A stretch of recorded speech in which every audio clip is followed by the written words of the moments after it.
ভূমিকেন্দ্ৰিক ঘটনা চৌধুৰী বজাৰৰ মধ্যম চামৰালীত হোজাই জিলাৰ মুৰাঝাৰ থানাৰ অন্তৰ্গত মধ্যম চামৰালীৰ ৪ নং গাঁৱত এডোখৰ ভূমি কেন্দ্ৰ কৰি দুই পক্ষৰ মাজত সংঘাতৰ সৃষ্টি হয়। আহাৰুদ্দিন নামৰ ব্যক্তিজনৰ খুৰাকে ১ বিঘা মাটি দিছিলে তেওঁ। তাৰ পিছৰে পৰা তেওঁ খেতি বাতি কৰি আহিছিল এই মাটিখিনিত।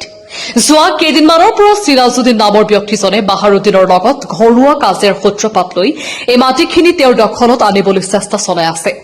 এতিয়া বাহাৰুদ্দিন নামৰ ব্যক্তিজনে উপায়হীন হৈ চৌধুৰী বজাৰ তহলদাৰী আৰক্ষী চকীত খবৰ দিয়ে। খবৰ পোৱাৰ লগে লগে চৌধুৰী বজাৰৰ আৰক্ষী উপস্থিত হৈ তদন্ত অব্যাহত ৰাখে। আমাৰ হাতত মন্তব্য আছে, শুনক। এই কাগজখন মোক দিছিলে। এই কাগজখন দিয়াৰ পিছত ৰাইজে ইয়াত নাম চহী মাৰা আছে, আপোনাবিলাক চাই লওক ভালকে। এইয়া কাগজখনত নাম লিখা আছে। গাঁৱৰ নাম হ'ল মধ্যম চামৰালী ৪ নম্বৰ। ডাক নম্বৰ পাটা নম্বৰ হ'ল ১১১।